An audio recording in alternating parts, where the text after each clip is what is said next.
Welcome, Legionnaires, to the Long Live the Legion podcast, where we talk about the Legion of Superheroes comic book team and break subjects down so that whether you're just out of the Legion Academy or you're a longtime veteran with your own flight ring, you get to know the team a little bit better. I'm your co-host, Jim. And I'm your co-host, Jay. And welcome to episode 26. What do we have on the mission monitor board for today? Well, we decided to go back to finish off something that we started last year. We're going to look at season 2 of the Legion of Superheroes animated series from 2008. Have I got that year right?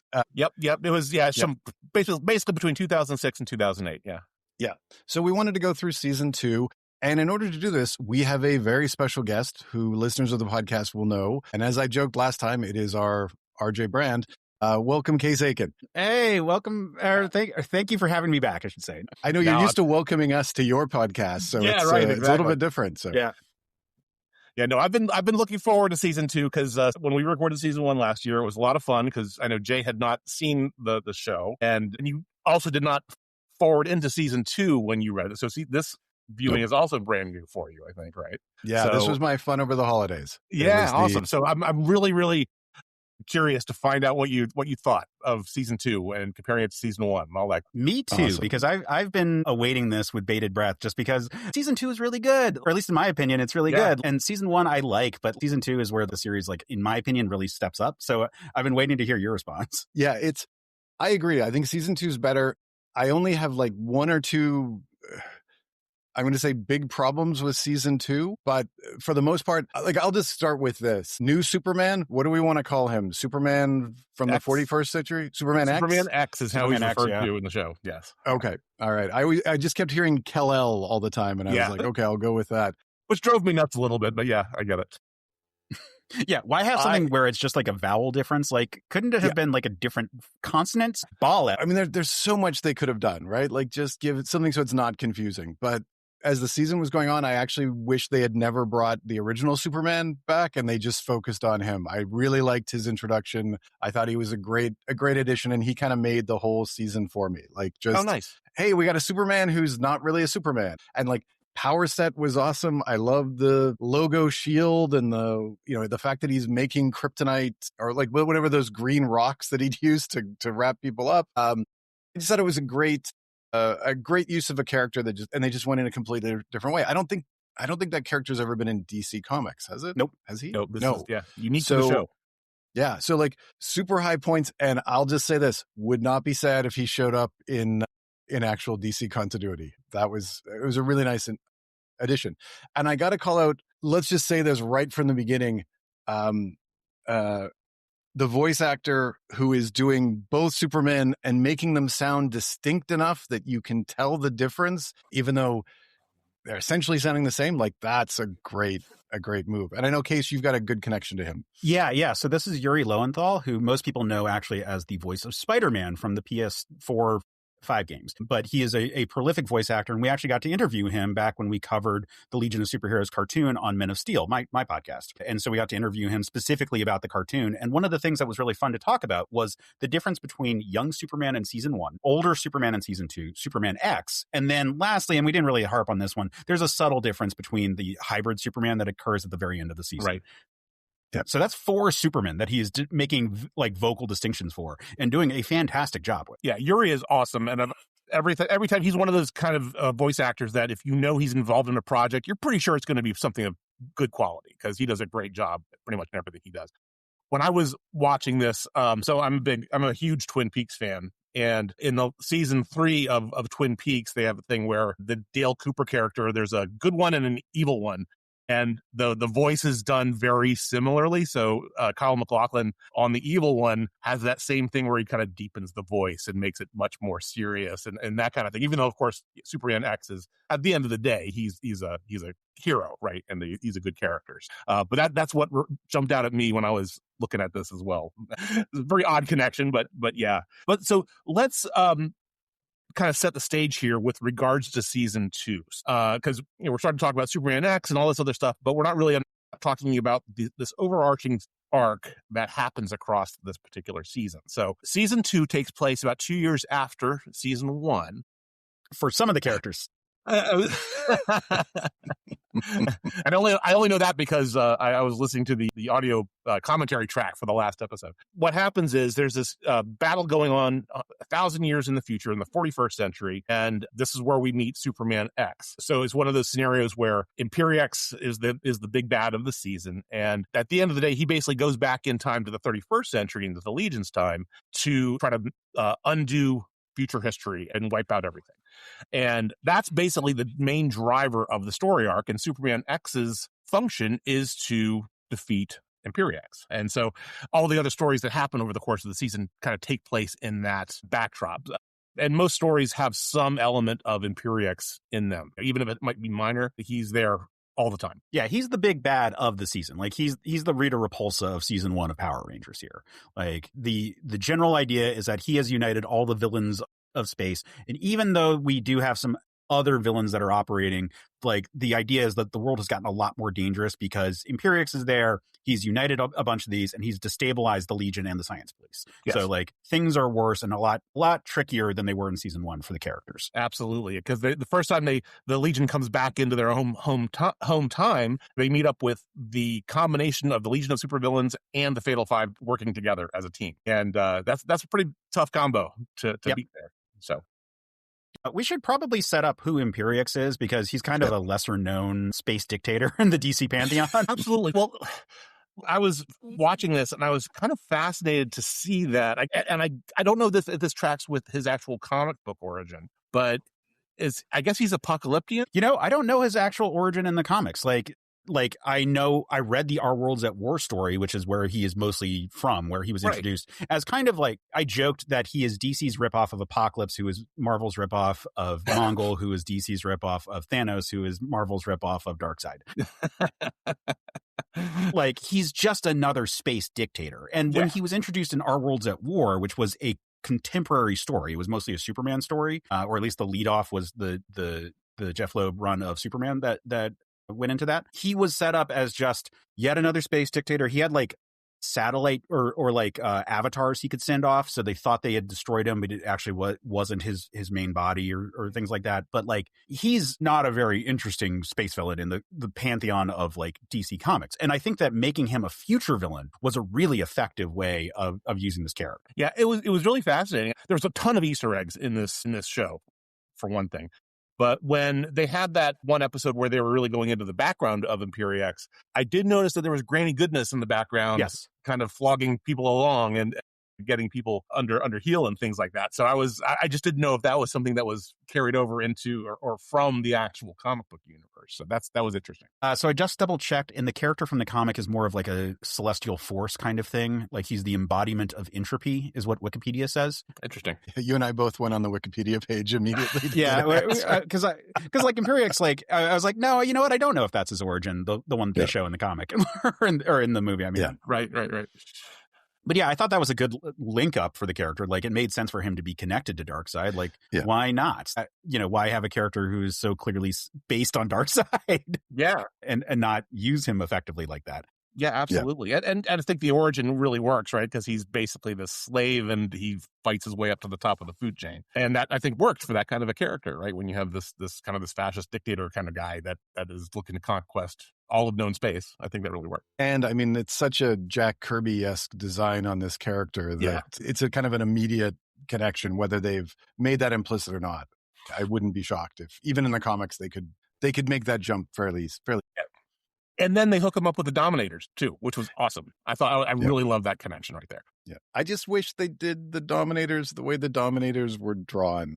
I so prefer the big head. At least they kept the big discs. I think it just looks more evil. They just kind of looked like your standard alien in this one. And I wanted the big heads. You can never have too many creatures with long cloaks in the Legion. That's just what it is. That's what a villain should have. Well, I thought they were kind of getting to be kind of badass at the end when they had those cyborg Dominators that were fighting. Those were kind of creepy, at least for me anyway. Oh, for sure. And the threats that we're seeing in the season are really elevated. So like the Dominators get this big upgrade, and we see them in these like super tech versions at the end of the season.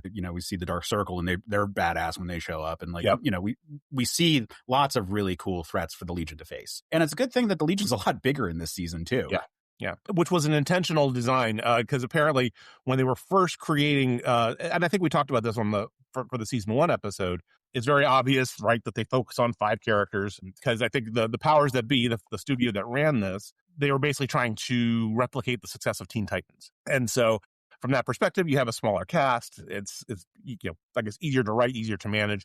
But then over time, the writers were kind of being sneaky and adding extra characters from the Legion to be either in the background or as a kind of a guest character, which we saw a lot more of this time, which was really cool. Yeah, tons of background characters. Like, yes, there's only kind of a core group that we focus on. And I wish that they had focused on different core groups more often. Like, the fact that we've got the 2 Supermen and we can kind of split them up a bunch and have different teams would have been nice. Right. Yeah, there's a few too many chameleon focused episodes in this season, for example, just from the standpoint of like we're with the same characters a lot. Yeah. No, I thought the same too. And it's not like they have a decent the voiceover cast, the voice actors are very, very good at being able to change their voice to be able to do a different character. I mean, Kerry Walgren does like 5 characters, I think, over the course of the season. Hell, even Will Wheaton does 2 voices, which is kind of funny. So yeah, I totally agree with you, Case. I was thinking that they have a big enough team, and the implication, right, is that whenever you're focusing on one team, there's another team somewhere else doing something with regards to the Imperiex threat. But I agree. It would have been great to actually focus on some of these other characters or teams, really, to see what the interplay is. Yeah, because at the end of it, like by the end of the season, when they, like, for example, when there's the big heavy Dream Girl episode, and I mean, as a Legion fan, I immediately know who she is and I get the connection and the whole story. But if I'm new to this property, like, okay, this woman just showed up, I don't really know anything about her, and she's only in the one story. And it was, like, you kind of, you just wish that you'd seen more. Like, I could have been, I don't think we needed as much Timberwolf as much as I like Timberwolf. Mm-hmm. And I actually found myself, and I never thought I would ever say this, missing Bouncing Boy, because he was so good in season 1. And I'm like, I want more of this guy. Like, they did such a good job.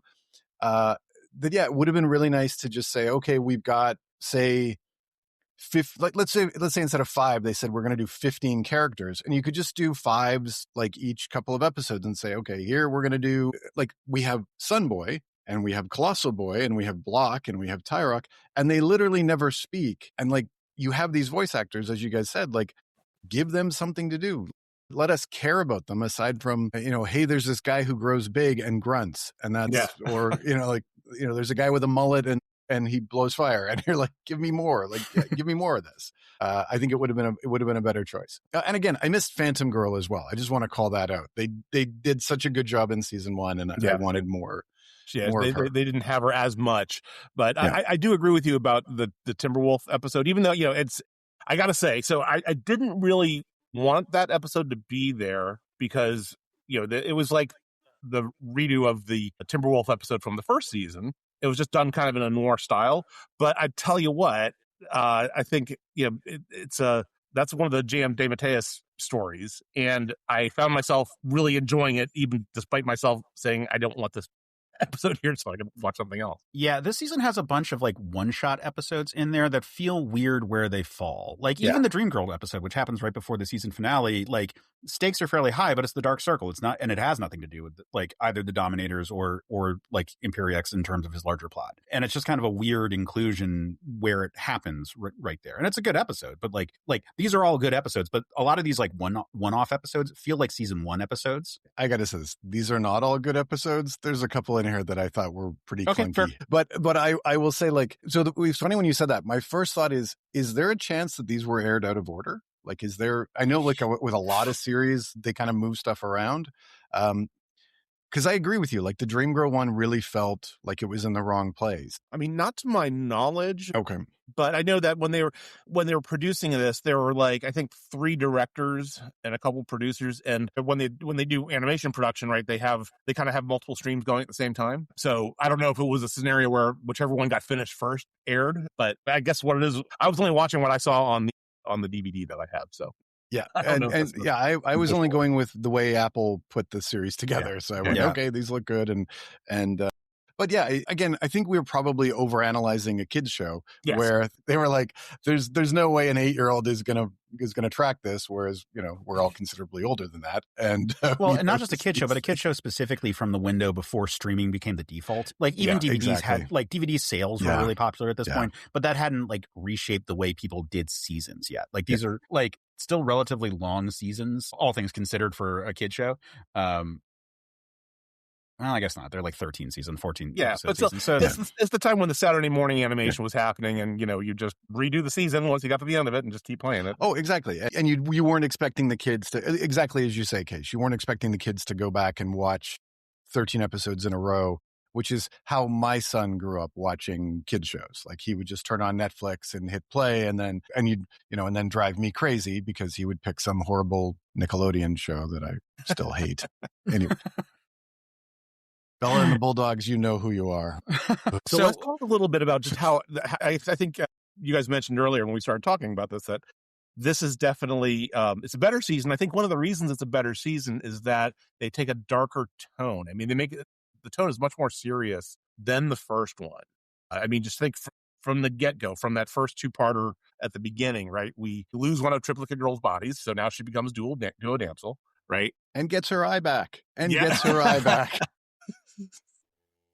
Which I love that. I hate so much that the finale, they reverse that. Yeah, that she comes back at the end after they fix everything. Yeah. I know. That was kind of weird. I was okay with it. I just thought it was like, okay, it's a kid's show. They've got to do I know it's a kid's show, but one that people wouldn't have really thought about that much unless they were watching all 13 episodes in a row, which means that they're like us. Right. Then we get, what else happens? We get Lightning Loud loses his arm. Yep. A few episodes later, right? And so that's a pretty serious thing. But all these things are serious events that affect the main characters in profound ways. But they also call back to Legion history in the actual comic book too, which is very cool. So it really tells you that the people that are making this really love the source material, and so that's which we mentioned this on I think for season 1 as well. But it's just a great thing when you have people that like the origin material and treat it properly and respectfully when they transfer it to a different medium. Yeah, this season does a lot of the greatest hits of Legion stuff, like the Lightning Lad arm thing, the Triplicate Girl dying thing. Those are huge milestones in terms of like Legion lore that people know about. It also does the origin again. And for Jay, I was really happy about the Chained Lightning episode where yet again we see the Rand's origin. That's right. Is that part of a drinking game somewhere? Yes. I may have had a few too many shots during that. So if I'm a little shaky on it. Although I will say this, with that episode, if you had told me before that they were going to turn Ayla into a lightning cloud and that I would actually be okay with it and think, this actually worked, I would have said there's not a chance. But I actually kind of like the twist they did to it. I mean, as much as I like Lightning Lass as part of the team, it was just a different vibe. And then it was a great handling of Mech. Like that was just it. I mean, so many of the stories are just Mech's a psychotic bad guy, and anytime they kind of break away from that, it's nice to see. Yeah, I would say that this story, Chain Lightning, in this season is the best handling of Mech Rand that we have ever had anywhere in the Legion, in the stories, because he's clearly bad, but then he also clearly has a conscience, and he wants to atone for what he's done. And save his sister at the same time. I just thought it was amazing. It's.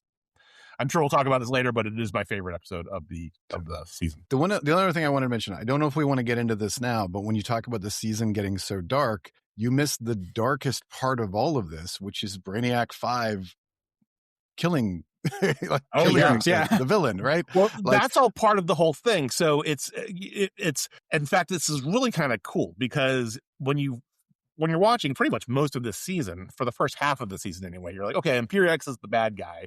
He's our big bad. He's who we have to really focus on. But then they do this winnowing in of the whole Brainiac threat. And then they have a really good twist at the end where, actually Brainiac, the actual OG Brainiac, is the main threat here that we have to do. So I wanted to talk to you guys about this one specifically because I wanted to talk about Brainiac 5's design in this season or in the show, both at the start of the season and at the end of the season, because I do like what they do with him in that regard. So what are your thoughts about making Brainiac 5 from the get-go be a robot? And then the thoughts about bringing Brainiac, who is traditionally a 20th century villain, to the 31st century as a big Legion villain. Okay, so I'm going to do the second part of your question first, and then I'll go to the first part of the question. Sure. So, depending on which continuity you believe, Brainiac was already a Legion villain as Pulsar Stargrave, which that was the original plan. And then I think they got cold feet in the 70s, or I mean, it's one of those weird Bronze Age stories, which will be a future episode of the Long Live the Legion where we talk about all of this chaos. So I actually had zero problem with him showing up, because it makes sense that a character like this would be immortal. I mean, it does it does put the Superman writers in a box, to such a degree. You can't kill this guy, but it does make sense. So as far as Brainiac 5 being a robot, I remember season 1 in the very beginning, I was like, I'm not like, I don't know if I like this. And then with every episode, it really grew on me. And I went, you know what? I'm actually kind of cool with this. And you could sort of say like the Coluans are sort of it's Roboticans. Like it's that kind of idea. And I thought he was just much more proactive. And I was just happy, to be honest, that it wasn't a jerk Brainiac 5, which I'm so sick of in the comics, that he was actually like, so I was like, I will overlook the robot stuff and I will overlook like, and I kind of like that he'd get the big armor and he could start shooting. I was like, that's kind of cool, because he's not an asshole, which in the comics just drives me nuts. Like every issue is like, how do we make this guy so close to a villain that you kind of don't want to cheer from him, or you don't see why he's on the team? Like 3-boot Brainiac 5 is just horrible. Reboot even, I don't know why they put up with him. So the robot I was good with by the end of season 1. So season 2, when he gets a little bit older and he's upgraded, I'm like, cool, I'm in. Like this is good. And it's such a great dynamic look for a cartoon. And you need that. You can't just have a character just standing around thinking. Like that's a boring, or typing. Like that's the worst thing to show on a screen. But when his fingers, stretch out and they log in, they plug into the computer, I'm like, okay, far more interesting. Yeah. And I have similar thoughts. I mean, I didn't have a problem with Brainy's design. I think actually for season 1, I think I had some mental shorthand of where he's saying he's like an android or he's a cyborg or something like that, because they didn't really explore the Coloan species too much, I think, in season 1. So that was just my shorthand. I never really thought of him as fully robot. I just thought of him as mostly robot. And I think having him and bringing the original Brainiac back in, I think that was also a great call, because for a medium like this, when we're talking about a cartoon where people may or may not know who the Legion are, and you're using Superman as kind of this conduit in for new viewers, it makes sense that you have a Superman villain like Brainiac as a big threat as well. So to me, all of that works. I was fine with all of it. Yeah, I love the bait and switch with Imperiex and then Brainiac. Like, I think that's very cool, especially because it's like Imperiex is like, look, I've assembled my entire team. Everything is good. Yeah, that was awesome. Yeah. And it was done so well too. Like I did not see. I mean, it's a kid's show, and I'm still surprised by the twist. It's like, okay, that's good writing. Yeah, like they don't say die, but they say deletion, and it's like, okay, there we go. Yeah. The other thing that was really, really good about this particular thing, and especially in the last 2 episodes, is that they used Corey Burton for the voice of Brainiac. And if you're familiar with the overall animated universe, that is the voice for Brainiac in the Superman animated show from the 90s. So I think it was the only holdover that they had from the prior animation universes, because they were told to basically do something fairly new and fairly unique that wasn't really connected to the prior animated universes that had been shown before. Yeah, but thank God, because what a voice actor for Brainiac. Right. Like that is such a great performance on that character, and is so memorable. Like Brainiac is a character that has been difficult to tackle with. Like if you listen to the audio commentary on the animated series episode that introduced Brainiac, like they were wrestling with that one. Like how do you make the character be as compelling without nerfing him too much or having him just be way too powerful? Because he's as much as technology as you can imagine he has at his disposal. So I thought that they did a great job with Brainiac as the main villain here. And I like the idea of Brainiac 5 being a robot from the start. Like, I think that that's a cool thing, because my understanding is that Brainiac 5 was introduced before the retcon that Brainiac was a robot the whole time was introduced in the comics. And so I think that this is a little bit cleaner. Like for people who know who Brainiac is, this is Brainiac version 5. Like I think that works really well. And then having him like clone a body or something at the end, because like we've seen him with just a head. So like we know that he's a robot and right at this point. But then he has like an organic body at the very end. My understanding is that like he like clones a body for himself to inhabit or something to that. But however that works. But that ends up with us getting the classic Brainiac 5, but by way of us starting off from less having to explain like, well, actually Brainiac 2 was the adopted son of Brainiac. Right. Yeah. Absolutely. I think it works much better from a cartoon perspective. For that. And I did want to call out too that they very specifically, so the organic version of Brainiac 5 at the end there, they used the post 0 hour reboot, I guess the Abnett and Lanning version, kind of the 5.1 version of Brainiac 5.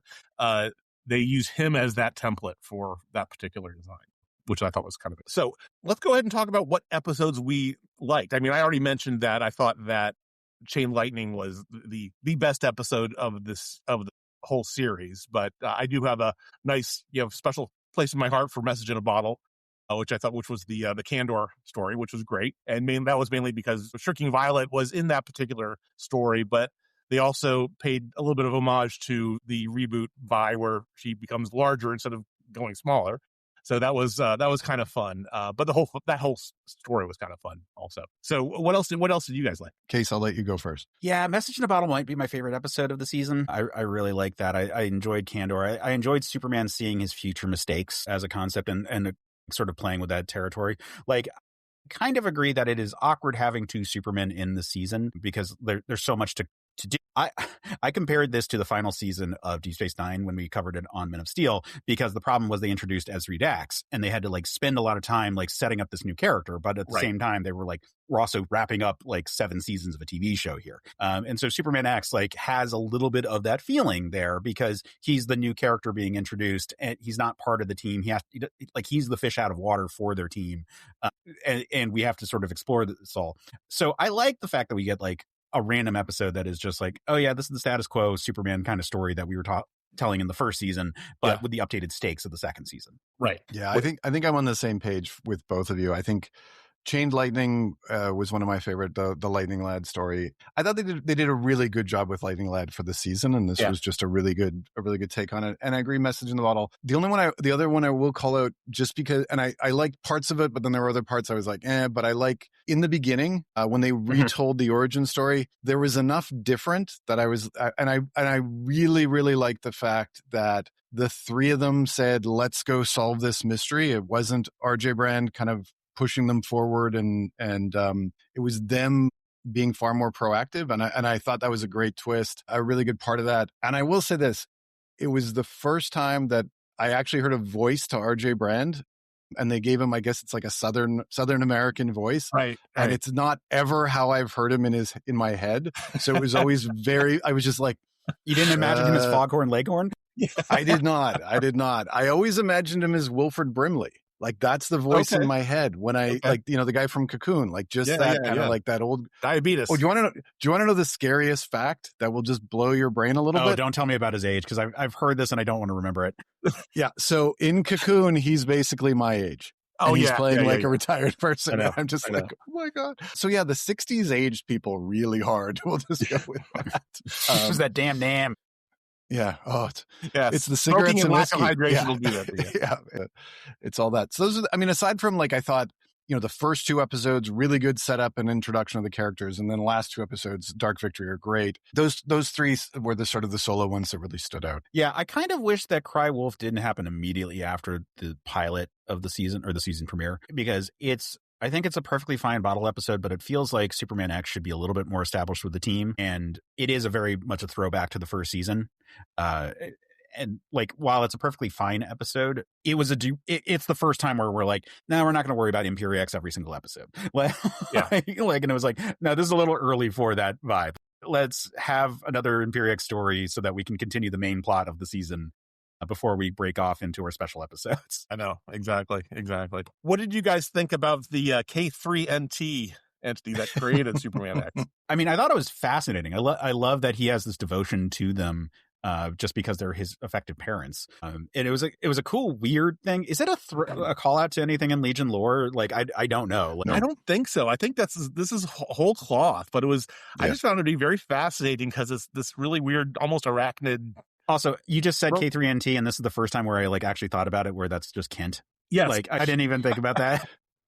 I completely missed it until I read it, and then I was like, oh, yeah, okay. Once again, I'm an idiot. So that's really where I go with that. And then that has that weird, that kind of that yin yang motif, right? With the two entities in there. Yeah, it's funny that you mentioned reading that because I use subtitles when I was watching these shows, and there's this one moment, and I think it was after they go to the 31st century, and they're fighting the Fatal Five and LSV, and the subtitle said it was something to the fact of, they're referring to somebody called Valence, but they're actually talking about Validus, because they're saying, it's the Fatal Five, but minus Validus, because Validus is hanging out with Imperiex. But on the subtitle, it said Valence, which, if you know your Star Wars lore, Valence is the cyborg character in the Star Wars comics. And so I thought they might have been referring to Tharok. And so I got a little bit confused with that whole thing just by reading the subtitles. So I don't know. Go figure. That's you making too many leaps there. I know. Too many things going on there. I'm in Star Wars mode. Clearly, they're in Star Wars mode too. I know too much sci-fi, and so this is throwing me off. Whereas I would have read Valence and gone like, yeah, that's just a mistake somewhere. The person doing the subtitles wasn't paying attention. Yeah, it was. I thought it was a great idea, and I really wish they had done more with it. I mean, I didn't love the episode where they've got to save the boy. But the fact that it was can we just say the Kent computer, so we're not saying Kate? Yeah. We're supposed to say Kent at the end of the day. When they send the killers back in time, and like I was just expecting for the rest of the season, like, okay, they're gonna do something with this, like that's got to come back, and then because I mean, Superman X just found out like his, shall we just say, adopted parents sent a killer. A killer named Terra Man, which was very interesting. Yeah, Terra Man being the classic Superman villain. But I was always thinking, Earthman, right? But of course, this actually predates that story, so by a few months. So that was kind of fun. So what do you guys think of the Karate Kid episode? It's one of the lower ones on my list, to be honest with you. Yeah, I liked what it was trying to say. Right, it's like your superpower is your willpower, but you introduce Nemesis Kid and you don't do anything with him and all that kind of stuff. When as a Legion fan, you're kind of like, ooh, something's going to go down with these guys, and it doesn't really. Exactly. That's what I like. That's why I was like, this episode feels like wasted potential. Yeah, but you do know Nemesis Kid is still a Legionnaire at the end of the season. Yes, like he's in the finale. So I find it funny that, James, you said it's one of the low ones. So which one's lower? Because to me, the Karate Kid episode is like the bottom of the barrel for this season. I think, to me, even despite what some of the cool things that were in it, I kind of think Trials is my lowest of the batch, which is the one that features Mordru. It's a really random episode. Yeah. Like it just kind of pops in there where it's like, let's do a magic episode. Right. And that's the thing. And I'm usually the guy who's like, I'm cool with having magic in the Legion and having like a D&D type of scenario in the middle of a sci-fi. And this just did not do it for me. There's a lot of really cool things about it. I mean, so the voice actor who played Mordru is Jim Ward, and he's done another guy who's done a ton of voiceover work. He was on the Stephanie Miller Show for many, many years, if you ever listened to that show. Fortunately, he passed away about a month ago. But he did a great job as Mordru, and of course we have the White Witch cameo in there as well. But it just didn't really do anything for me. So did you notice so I want to go back to the Karate Kid because I have like 5 rants. Yeah, but let's. I was trying to tee you up for that because I was like, it's not my favorite episode. I'm sure there's going to be a few things to say. Yeah.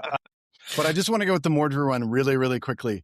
Did the two of you notice that there was absolutely no possibility anybody would have passed the trials if they went by themselves? Yeah. Yes. Like so it's basically like you screwed up. You're going to be frozen in ice for the rest of your night. I'm watching this. I'm like, so if he was by himself, he's done. Like nobody gets out of this. Right. Well, wow. Okay, the sorcerers are horrible. Unless maybe Mordru's the good guy. Like that. I don't know. Whatever.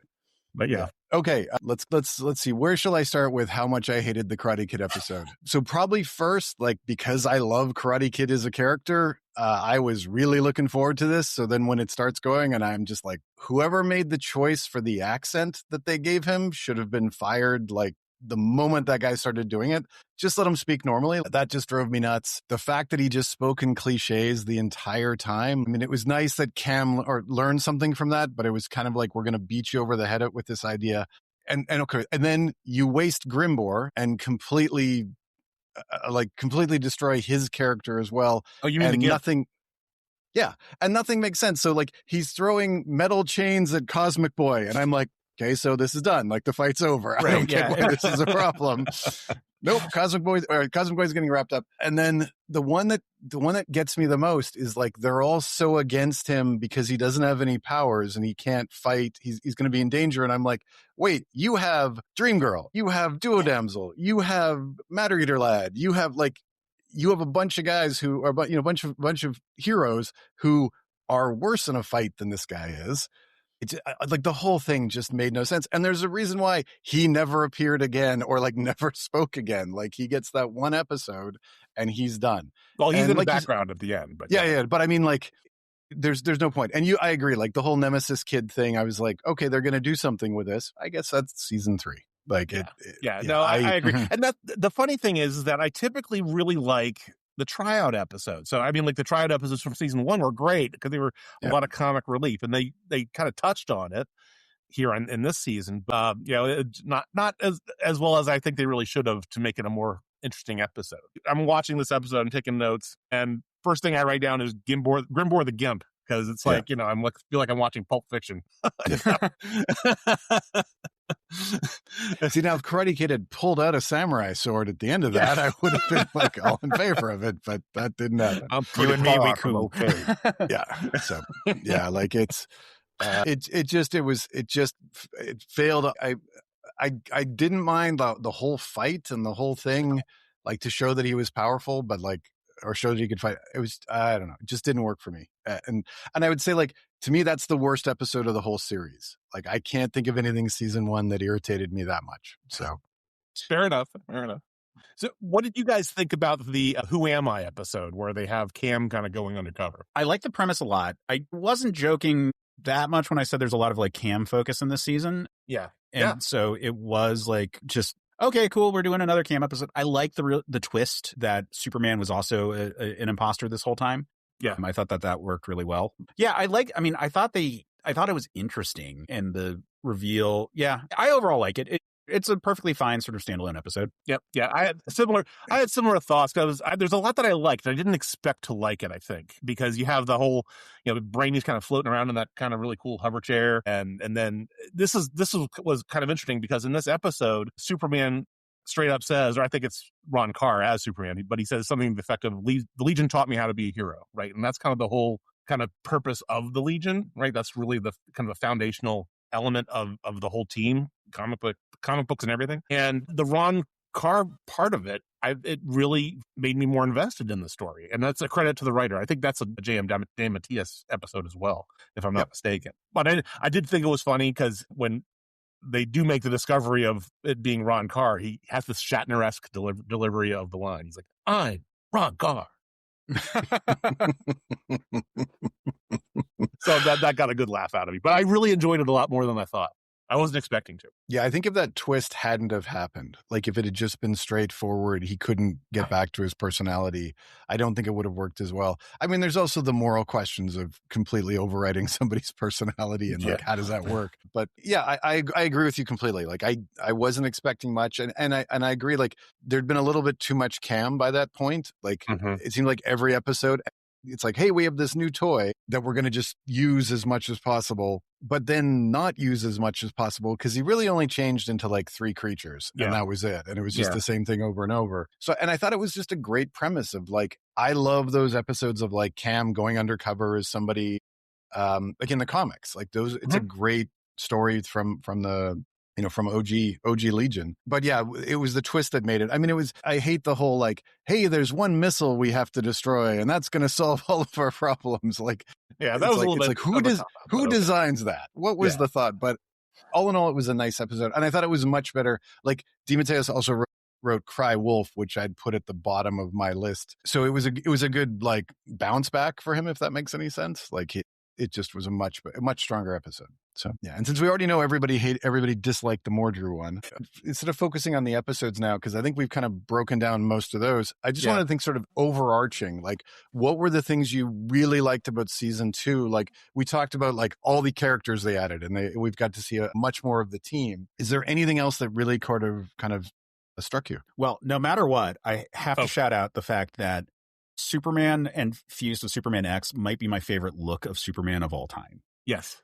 It's such a cool design. The Superman X look is really good, but the fusion look at the very end is so close to perfect. I think if it weren't bracers, I think if it were full gloves, it would be like my favorite design for Superman. So did you also notice when they did that, right before they did that, they did a Superman red blue thing there, which I thought was really cool. So yeah, no, I completely agree. Yeah, it's just a fantastic look. I love the look of Superman X. Like, he's based on the second costume of the Con-El Superboy. It's pretty much like a 1-to-1. I think he has red pants, but aside from that, it's like the same exact costume. And so, like, I like the look for Superman X, and I think when you just add a few more Superman classic flair bits to him, we get like that perfect look. And I think that's really good. I think that it's an interesting way to tackle the Mon-El problem, to have like a similar kind of character in the show without having to explain everything about Mon-El. That makes him interesting. Yeah, rumor has it that Mon-El was going to be in for a potential season 3 as a similar to kind of character, right? So, but yeah, who knows? I mean, that's one of those things that will be forever lost to time. But yeah, I mean, I agree. I think one of the things that struck me was the fact that they effectively got rid of all the season 1 designs. So if you'll notice from all the characters from that very first couple of episodes, we lose the headquarters, we lose the original Legion cruiser from season 1 and get replaced with a new one from RJ Brand, because who is Cam's dad canonically in the show. And the looks of the characters are all different, even if it might be minor, right? Everybody has a new look. Like, even Shrinking Violets has a very different, more Silver Agey type of costume. Even Phantom Girl has kind of like an inverted color scheme from the black and white where she had from season 1. So everything is different as we move into this particular new darker season. So that was one of the things that kind of jumped out at me. Yeah, I overall like the redesigns of the season. The only one I'm not a big fan of is Lightning Lads. In which way? So I'm not a huge fan of short sleeves on characters, and I didn't really like his goatee. Although, did you see Element Lad had a soul patch? Yeah. Yeah, so they're clearly into that design. But yeah, that it's just one where I preferred his look in the first season. Yeah, I tend to agree. It's like, okay, they made him a little more shaggy like for season 2. Yeah, I don't mind the longer hair. Like that all is fine. But yeah. So this would have been, I'm trying to think if this was the same time that he had the goatee in the comics, and if they would have, trying to think timeline this, because I know it would have 2010. This was airing around the same time as the 3 boot. But would they have had? Would Lightning Saga have been around this time? Because I think that was 0809. So maybe, but I don't think they would have. No, I mean, so one could have borrowed from the other. But yeah. Because I agree. Like, I'm not a big fan of the goatee as well, especially because, I mean, the lightning bolt under the eye, like, that's all you need on Lightning Lad. Like, and that's an awesome design choice. I really like it. I mean, my only problem with Lightning Lad was honestly like the magic robot arm that could just, like, every episode his powers worked differently. Well, and they loved using that arm as his like default blaster, and I was like, but wait, you shoot lightning from your fingers. Yeah. You should do the until Emperor he started thing, throwing literally. lightning balls, and then I was like, "Why is he doing this? He's never done that before." But I mean, it's cool. Like saying like, yes, you have a robot arm that's powered by the electricity of your superpower. Like, is a cool thing. And saying like, well, here's all the additional things that it can do. All makes sense. But it was a lot of reliance on it when it didn't need to be. Like, if it had other functions that were more interesting, like magnetism or other things that you would immediately jump to from electricity, I think that would be cool. But yeah, I like that they brought his robot arm in. I thought that was good. Yeah. It's just, it was kind of a MacGuffin without necessarily being that much more visually interesting than just his base powers. Yeah, I agree. So one thing I was going to call it, and I kind of mentioned it before, one of the things I really liked about this season is they got way more into the history. Like, as I mentioned, like, I love that origin. As much as I dislike seeing the Rand's family origin again, they at least made it different enough, and we got sort of that. We got that great shot of the three of them doing the Legion, the Legion pledge, and they do the rotating shot where we learn that Tyrock's an original Legionnaire. Yeah. Which I loved. I loved that, like that pan where it's like, okay, who's the original Legionnaires in this time? Yeah. And Tyrock standing there, and I'm like, wow, that's an interesting choice. And I love that they did that. And so it was just nice to kind of get a little bit more history of it, of the team and of where they had come from. And I thought that was a great little addition. So anything else that really stood out for you? Yeah, well, I liked, so the other thing I wanted to talk about was just all the really cool and very off the wall Easter eggs that are all over this season. So I'm just kind of going through my notes here, and I'm looking at like the first one that I think I remember seeing is when they did which one is this? This is the Message in a Bottle. He gets neuralized. Superman gets neuralized by Brainy, right? So like in Men in Black, which was really cool. Then you have in the beginning story when they have the whole thing with Doyle being the bad guy. He takes his disguise head off. Yeah, he's got the Total Recall. Yeah. All kinds of little stuff like that. I just really loved seeing that kind of thing. And then as much as I did not care for the Dreams episode as much as the rest of it, but you had On Tier on there, which was a great callback to Legion history. You had the Mysterious reference, right? That was her little secret gig before she actually became a Legionnaire. That was controversial. And then they had this really silly thing, and I don't know why I thought this was so funny, and I laughed at it. But Starboy and Timberwolf are playing like paper football. Paper football in the background, and you can see them doing it, and like. It's just little stupid things like that were so charming that I just really made me really enjoy this whole thing, and it was just so much fun. What do you guys think of Cosmic Boy? Because I personally thought that he was abrasive in this season. Oh yeah. Well, that's the thing. I think he's he seems to be always portrayed that way. And around this time, you got to think about it. This is around the 3 boot, where the Cosmic Boy in a 3 boot, if there's anything that he was abrasive, and as well as the reboot to some degree. And I think they were just taking their cues from that, and with the leader with a stick up his ass kind of thing. So I got the same vibe from that as well. I wrote in my notes, why make Cosmic Boy a dick? So it's abrasive is a nicer way of putting it. I mean, I get that you want to have conflict, and I get that you want to have the interpersonal battles, but yeah, I mean, there was just too much. It just seemed like every episode, anytime he showed up, he's like, how do I do the opposite of what everybody else wants in the most unlikable way possible? And I'm kind of like, you have Will Wheaton. Like, aren't you going to make him like, I mean, I don't know if Will Wheaton is a draw in the slightest, but like, give him something nice.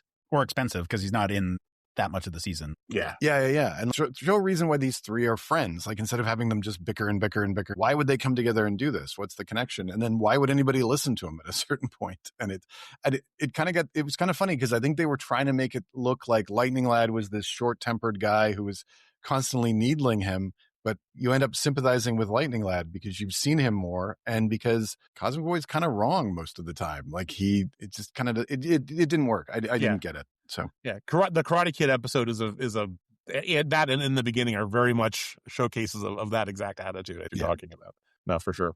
Did you guys notice that we had XS in this particular version? No. Yeah. So I see in Wikipedia they mentioned that she's in the background, and I missed her when I was like watching it this time. Maybe I noticed it on a previous watch, but like at least on this watch, I didn't see her. Yeah, she's in two spots, I think, and I didn't remember seeing her at the time prior on the last watch that I did of this. I was like, oh my gosh, that's it. That's XS right there.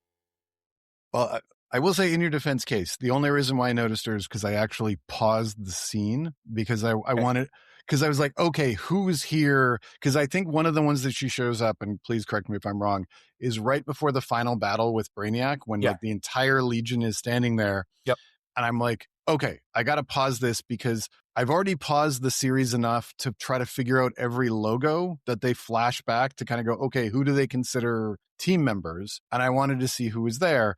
And I'm like, okay, so the entire Legion of Substitute Heroes are here. And then there's XS. And I was like, use her. Like, that would have been awesome. But but then they had, Soul Patch, Element Lad, and who else stood out? And then the the triumvirate of Sunboy, Colossal Boy, and Block, who just show up to get hit or throw a punch and never say anything. And you get the occasional look at Ultra Boy every once in a blue moon, right? There as well.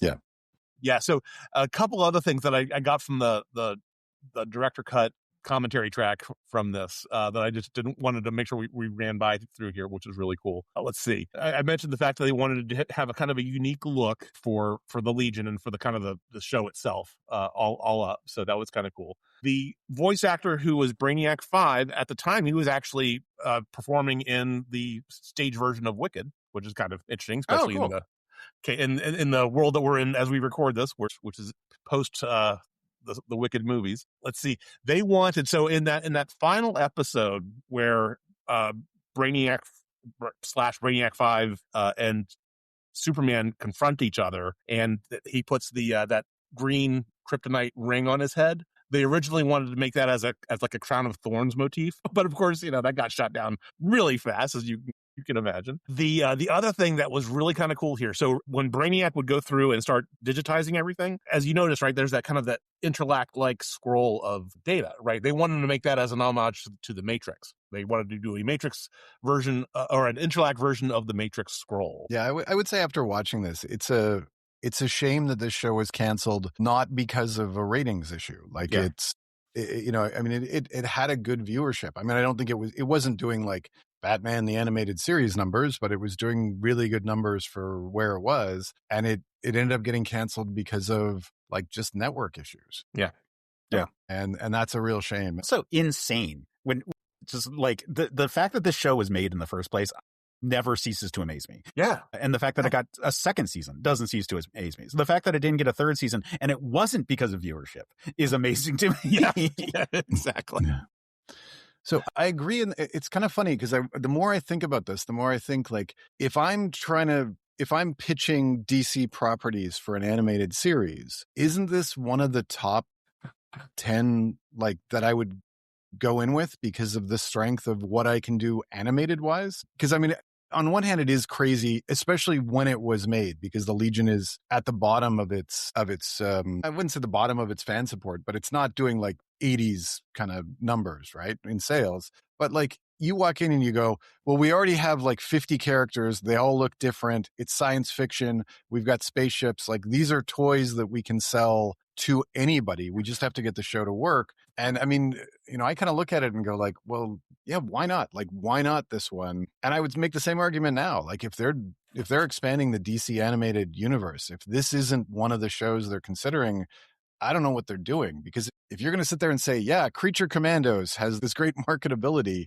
or if you told me that Peacemaker was marketable before they made that, this is at least there. No, am I wrong? I mean, I know I'm biased, but it's... I mean, you're certainly biased. Yeah. No, I would agree with you in terms of like comparing with like Creature Commandos, aside from the fact that it has a James Gunn stamp of approval on it. Mm-hmm.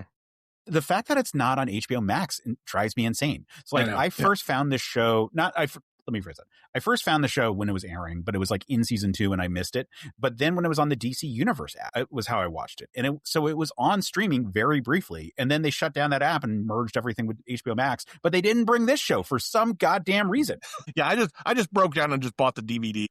Yeah, no, I bought it on Amazon after that because we were covering it. But it was just like, wait, but like, the DC Universe app, before it became the current DC Universe Infinite, and if you're wondering why we need so many words on this goddamn app, it's because when they first launched it, it was this weird smorgasbord of DC stuff. So it was DC, like, comics, but it was also documentaries, it was movies, it was like anything that's DC, here it is. And it was a dumb app. Like, it didn't make sense to work the way it did. Like, it had maybe like 25% of the comics that the current version of the DC Universe Infinite app has. It didn't have anything up to date, and it didn't care what app or like where you were looking at the app. So like if you were watching it on your TV, it would suggest comics right next to like TV and movie stuff. And I was like, I'm not going to read this issue from Wildstorm from 1992 on my like 15-inch screen or not 50-inch television screen. Like, so it was just this weird thing, but it was magical at the same time because it was like this weird plethora of stuff to find.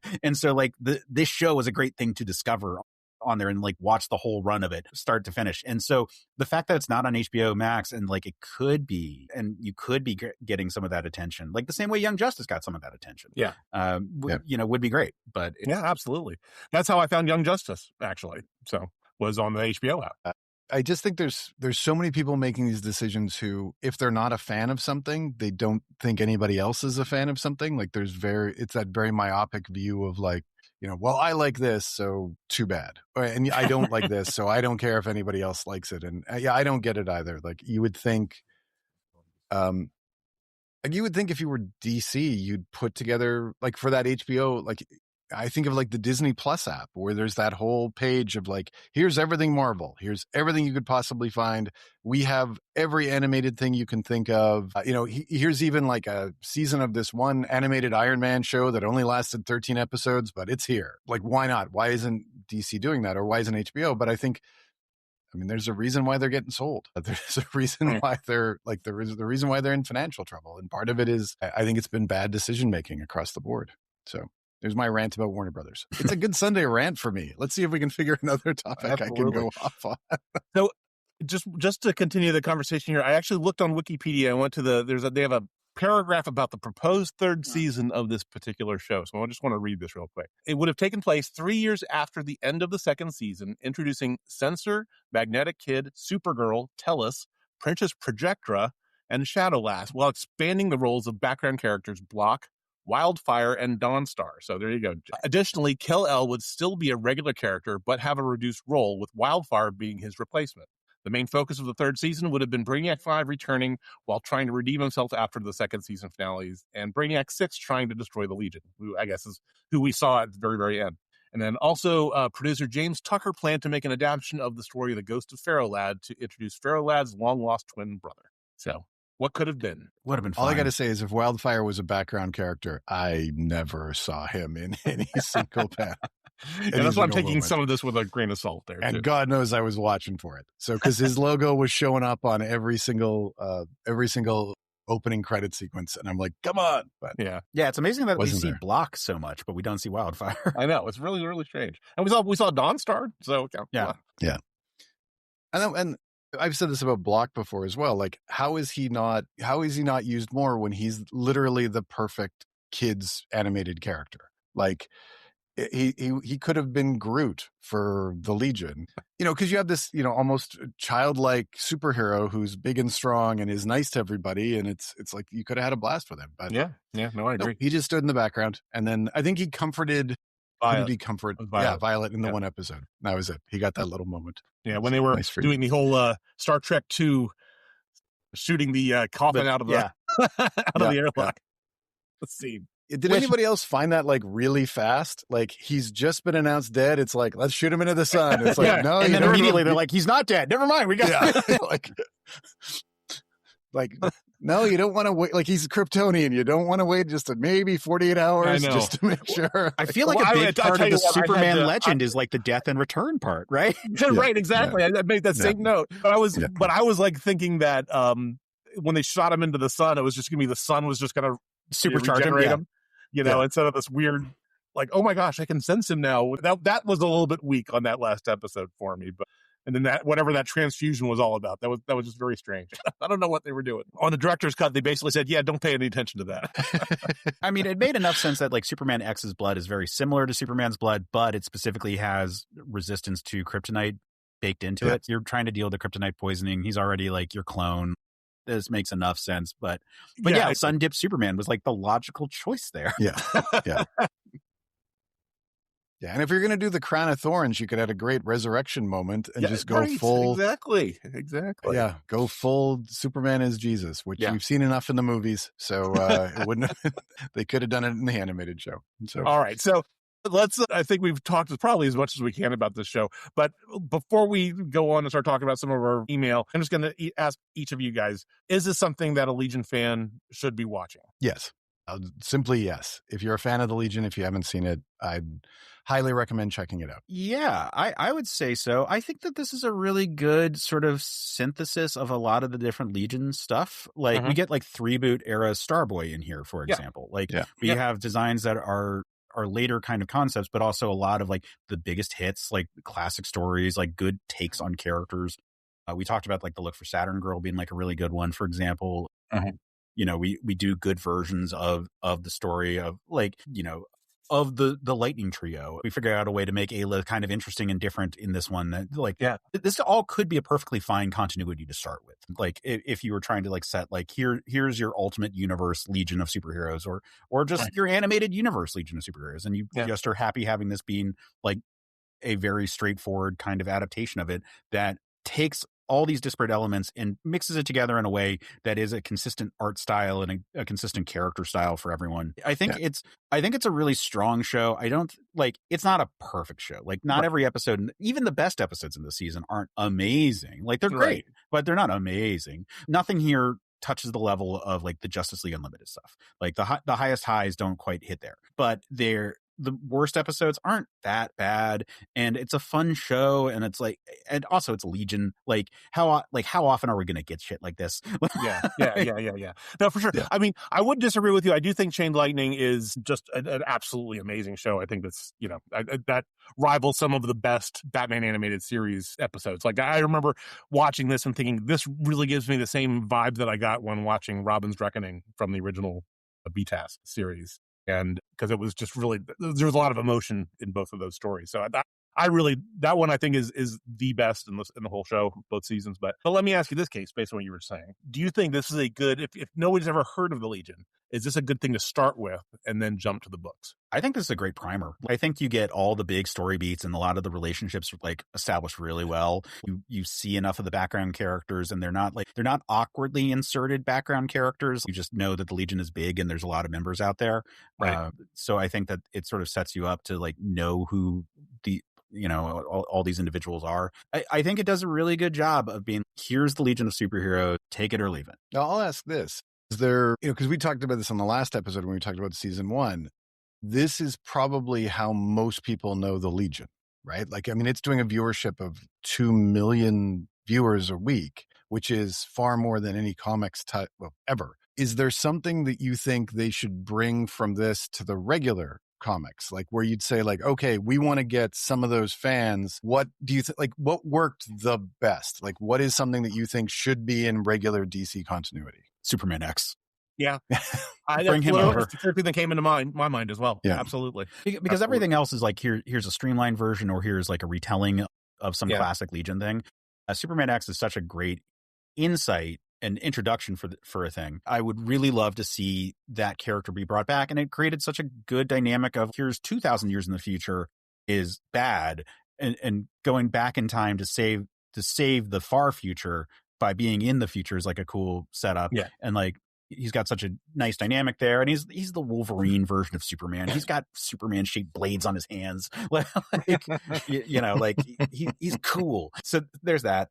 You know, things like Brainiac 5 being a robot from the start and then turning into a humanoid form, I think would be a really elegant way of addressing the Brainiac conundrum in comics. But the thing that stands out is Superman X. Like that's the big one. Yeah. The other thing too, I was thinking of while you were saying that, Case, and then Jay, I know this is something that you talk a lot about when we're talking about the books, is that whereas season 1 had a lot of retelling of stories, season 2, with a couple exceptions, mainly that being in the beginning and Chained Lightning, that's really original stories the entire season, right? It's new stuff. And this is something that, I know you talk about this a lot. It's like you have to take this somewhere new if you want this to have legs. I mean, it's kind of funny. I mean, with all the articles that I've been writing, we talk a lot about nostalgia and like how valuable is nostalgia with the Legion especially.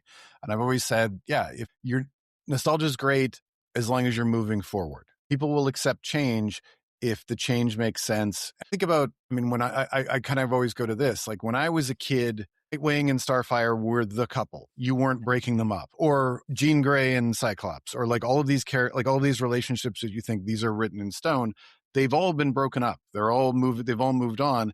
And when it's done well, everybody's fine with it. And I think the same with the Legion. And this season proved it. When you make these changes, it's like I said with turning Ayla into a lightning cloud. If you had told me I would have liked it, I would have said, eh. And then they pulled it off and you went out, that actually kind of worked. I think a lot of the character designs, if they pulled that over, I like the new look for Phantom Girl. I like the new look for Saturn Girl. making them look less human or earthling, I think is always a good thing with the Legion. As much as they overused Cam, I actually really liked what they did with him as a character, like the way that, yes, he looked. I don't mean to Yeah. poo-poo Cam as a character. I thought that was effective. It was just there's a lot of Cam this season. Yeah, no, and I agree with that. It got to the point where you're like, really? Like you couldn't do anybody else. Yeah. Maybe when you're thinking about rebooting the Legion, and obviously they're already having these conversations, is I just hope part of the conversation is this series. Because again, like the number of people that we see on the Legion Discord boards that are talking about this and they go, this is how I discovered the Legion. Like this is the Legion for me. I'd want to have some sort of call outs to that. Like something, even if they say like, yeah, year 4 of the Legion, they fought Imperiex, even if it's just written into the history, but we say like, hey, this happened, like this is part of their existence. I think would be a really good move forward and a really good way to get more fans on the book. Like rather than, that whole, well, it's got to be the OG Legion or it's got to be the reboot Legion. And you can't change these costumes, right? Like it's Phantom Girl has to have white and it has to have bell bottoms because that's what, that's what Dave Cockrum did. And it was perfect. Instead, just say, no, let's play around. So, of course, then they do that with Princess Projector and everybody loses their mind. So, one last call out on the show that I'm a little bit just disappointed to do any more with, because we did get a Crypto and a Streaky in this particular season, and I'm disappointed we didn't get any more. Anyway. I have one shout out that we didn't address, but is an interesting thing I noticed. There's a little bit of a Timberwolf Phantom Girl vibe. I made a note of that too. And I'm like, okay, are they taking notes from the reboot DNA stuff? Or I saw that they specifically were looking at the DNA stuff for Brainiac 5. And so that makes me think that they were conscious of like what the later reboot era stuff. And that's the only place that I know of where Timberwolf and Phantom Girl had any kind of interactions that were amorous. And so like, Was I the only one who noticed like a Shrinking Violet Brainiac 5 thing going on? Oh, yeah. Yeah. Like I was like, that was so there's a lot of shipping around this show around both Vi and Brainy and Superman. Okay. Yeah. Well, all makes sense. Then there was also the moment when they free Ayla from the storm cloud, like Vi comes up and like gives her like a nuggie. You're so cute. Yeah, exactly. Yeah. And I was like, again, these little moments that they threaded through the show here that it's like, oh, I love it. All right. Okay. I think we've done as much talking about the show as we possibly can. So let's go over and talk about some of the email that we've been getting, because we've been getting a lot especially around the episode that we did a few weeks ago about the Time Trapper. So I'll read a couple of them here and we'll get some reactions from you guys here. So our friend Alt Timmy writes us and he says, great conversation about the Time Trapper. Over time, I've learned to appreciate the Trapper as a rotating character serving as the concept of entropy. As a fan of Solomon Grundy being reborn with a different personality each time, I really liked your prediction that the Doomsday Time Trapper would be replaced at the end of DCKO with one who would have reasons to hate the Legion. I'm thinking that he could maybe even be a member of Darkseid's Legion, trying to twist time to recreate their team's dominance in the time. So that's an interesting take. So thanks, Tim. Our friend Mark Gray emails us here for this, and he says, thanks for a terrific look at the Time Trapper. I'd like the villain more when they were a single person rather than a mess of plot points. Heck, in the Time Trapper's first few mentions, they were just a plot point with the premise of an epic battle to come, which turned out to be making infantilized legionnaires steal jelly beans. Then he's in controller. Oh, no, he isn't. And then he's, well, take your pick. It's all such a mess. Certainly good stories came along. Well, one, Trapper versus Mon-El after the 5-year gap, but that's about it. I found 5 years later Glorith to be much more interesting, as she actually had an identity, a personality. That bit about him being the Time Master or whoever from the dawn of the Silver Age was total retroactive continuity. I do not consider that canon in the least, until it's referenced again in an actual Legion story. How did Doomsday become the Time Trapper? If I understood this year's Superman number 20 correctly, he just did his Doomsday thing of evolving every time he died, and eventually he evolved into Entropy the Time Trapper. So as an alternative reveal, rather than Cosmic Boy, how about Ron Vidar, perhaps hypnotized one too many times by Universo? He was obsessed with time. That's really cool. Really cool ideas there. Let's see. So our friend Matthew Elmsley from the legionabstract.blogspot.com emails. He says, there are a couple of characters I thought the Time Trapper should have turned out to have been at various times. One is Destiny, the old horror character who got retconned into being one of the Endless. He's already got the look. He plays a simple role. It looked like a natural to me. The other is Black Beetle, the Booster Gold / Blue Beetle villain. He's time-related. A black beetle is a cockroach, and the Time Trapper uses cockroach imagery at times. I really thought that was where they were going, but no. During Legion of Three Worlds, I thought it was going to be Luther. I figured they went into a lot of trouble to rescue the White Witch, and they were going back in time to get a Luther hair sample. They must want Misa to cast a spell to control the time trapper. But no. Not a fan of the Doomsday and Superboy Prime becoming the time trapper. Since when is strength a qualification? If we want a motivation for why the trapper hates the Legion, how about this? The Legion is a creature of RJ Brand. Someone villainous might conclude that to get rid of Brand, you must first dispose of the Legion. And what does Brand do for a living? He built stars. What if his technique for building stars breaks the laws of thermodynamics? What if Brand and his technique eventually lead to the defeat of entropy? That's something the trapper would have to stamp out. I don't think DC has ever hinted at this, but again, it's natural. Keep up the good work. Keep up the good work, Matthew. Thanks, Matthew. Really, really great takes there, as always. Yeah. So first of all, yeah, like the Time Trapper is always one of those interesting characters where I think the more I look into it, the more I'm 1000% certain that in the past nobody thought about who it was going to be. It was just, here's this nebulous villain that would go, and I think we as fans have spent more time thinking about it. It's funny, every time you mention entropy with this episode, all I'm thinking is Imperiex is the Time Trapper. Yeah. Like, isn't that the obvious entropy connection? I like the one comment about like why have him be somebody strong? It doesn't have to be. Like, it just has to be somebody connected to time. I prefer, I don't know if I said this last time, I prefer Time Trapper to not be identified. Like, I like just this, it's this creature that's at the end of time. Like, it doesn't need to be anybody else. And his motivations can be something as simple as the Legion broke the time stream, jumping back and forth, and he's got to fix it. And you could almost make the Time Trapper not good or bad, but just in opposition. Yeah, I think that the Time Trapper as a concept, like, and not just like as a concept as a literary concept, but like as a concept in the world of the Legion is sort of the way that the character should be most of the time. Like, the times where they've revealed the Time Trapper should be for like big stories where this is the moment where in this branch of timey-wiminess, we have resulted in Cosmic Boy being the Time Trapper at this moment, or Mon-El being the Time Trapper at this moment, or whatever, like, or Doomsday, for God's sake. Mm-hmm. It's working perfectly fine for the Superman story right now, but yeah, I agree. Like, it should be this sort of like cloaked figure that we don't know that much about, because the nature of the Time Trapper should be that, like, any given moment, time, like, all of time has compounded to be someone else at any given time. Like, thinking that he has to be a specific person is too linear. You mean a specific person that's set in time, right? Like, It doesn't have to be like this will be the Time Trapper. Like, the Time Trapper is a concept that adopts different personas depending on how time, like, what the timeline, like, the Time Trapper is an inevitability, is my thought. Yeah. And so regardless of that inevitability, like, whoever becomes the Time Trapper, that's just the way the timeline looks at the moment. But every action that people take forks the timeline again and again and again. And so you end up with a different possible person who will ultimately be the Time Trapper regardless. And I think that saying like you can keep a character with motivation and history and backstory and desires and still have their actual story be in flux. Absolutely. Yeah. I completely agree. And the other one is, you could have a great philosophical, like, the Legion could become basically philosophy 101 when you have the Infinite Man and the Time Trapper. And if they introduce the Infinite Man with the exact same concept of it, it's not one person. It can switch around and it can be different. But Infinite Man is time is cyclical and everything repeats. And Time Trapper is time is linear and there's a beginning and an end. I mean, the number of stories you could do with that and have fun. And the moment you tie it to a person, you kind of lose a lot of what makes the character interesting. So... No, very cool. Yeah. I was thinking while you guys were talking, it would be kind of really neat to see a Time Trapper story where you actually see whoever the identity is, like, change in real time based on something that's happening. So far as I know, they haven't really done it. It's just all of the hood goes back and, oh, here's who the Time Trapper is. Oh my gosh, everybody's surprised. Mm-hmm. But you never see it actually happen where it changes, which I think is kind of what we're talking about here, and I think would be kind of a neat thing to try to see in a comic. Yeah, like, did you guys ever read the Exiles book from Marvel back in the 90s and 2000s? I guess it was more 2000s.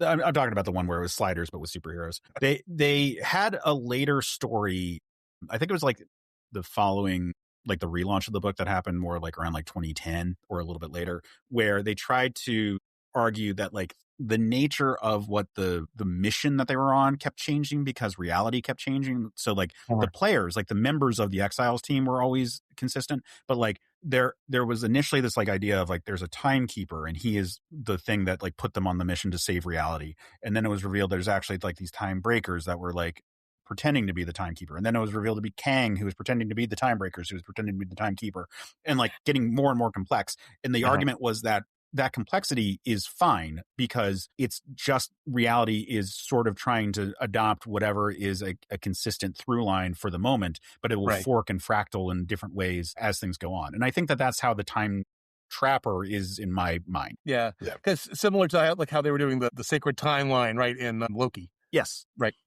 Yeah. Well, by the way, and on a completely unrelated aside, I always thought that a Exiles version of the Legion for DC Comics would be an amazingly good series. Like you just pull Legionnaires from different multiverses because we have already like 20 different like and just have that of like here's this guy and here's this guy. And I thought like if you want to reintroduce the Legion in a way, here's the animated series, here's the this, and you can have a real blast. Remember that was what they were.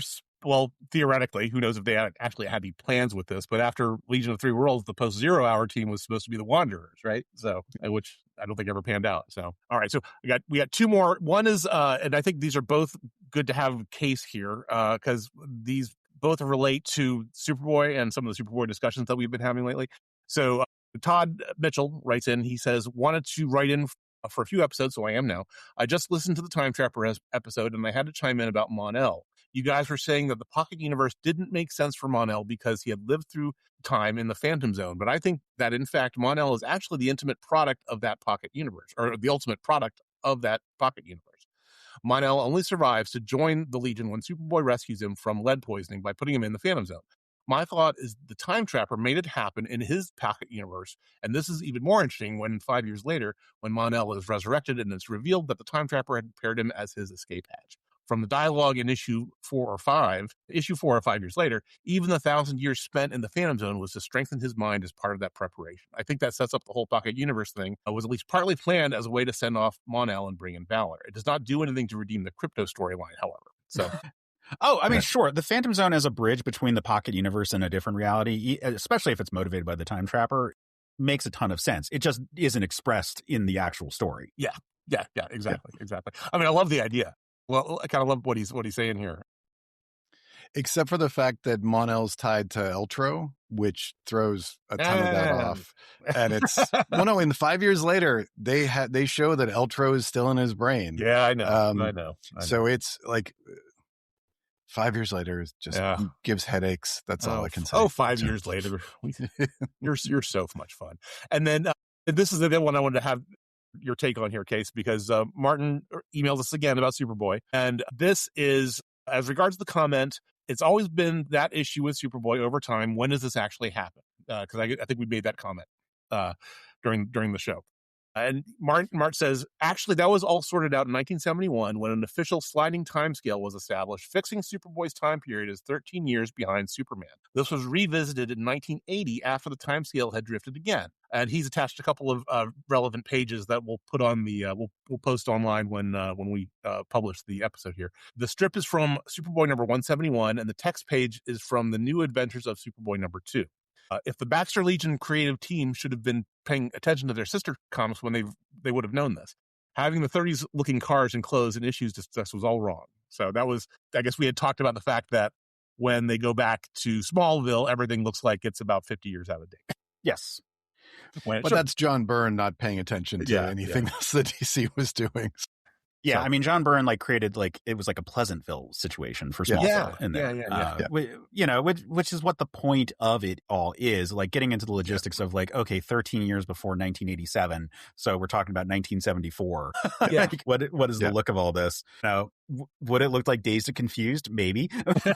Lots of bell bottoms and leisure suits, and Clark Kent trying his first joint. Yeah, that would be the. I was thinking it, but I didn't say it.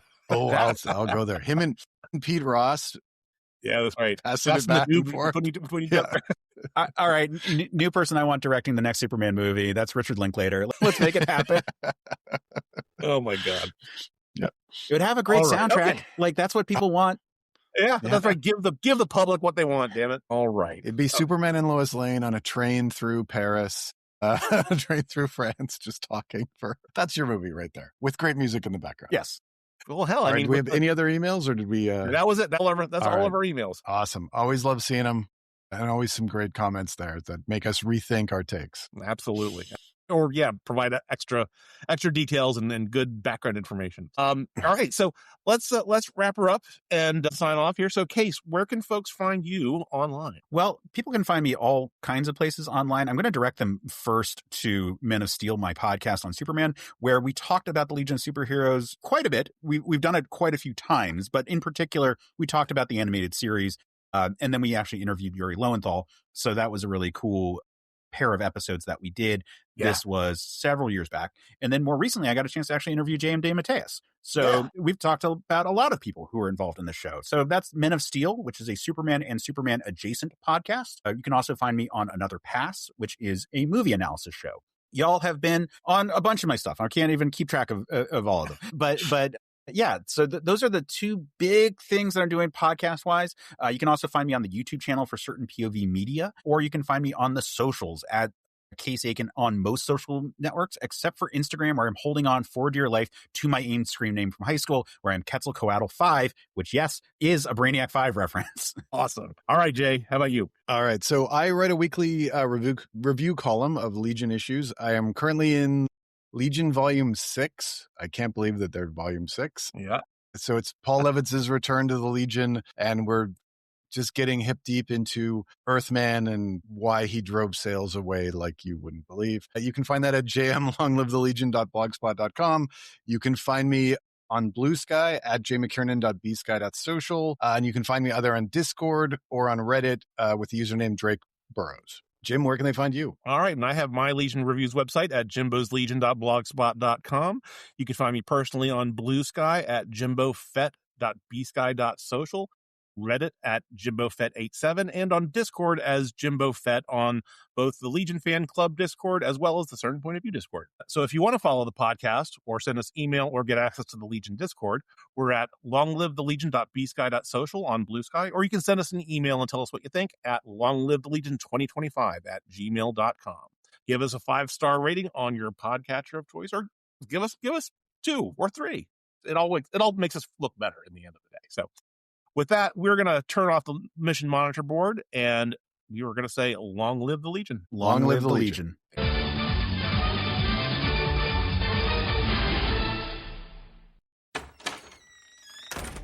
Hey. Oh, hey, Jeff. What's going on, guys? Oh, talking about Superman. Oh, cool. I could talk about Superman. I could talk some more about Superman. We know. I'll bet a few people would want to get in on this. I'm down. You know it. That sounds like fun. I'll do it. Cool, let's do it. We can call the show Men of Steel. And you can find it at certainpov.com. Or wherever you get your podcasts. Yay. CPOV. certainpov.com.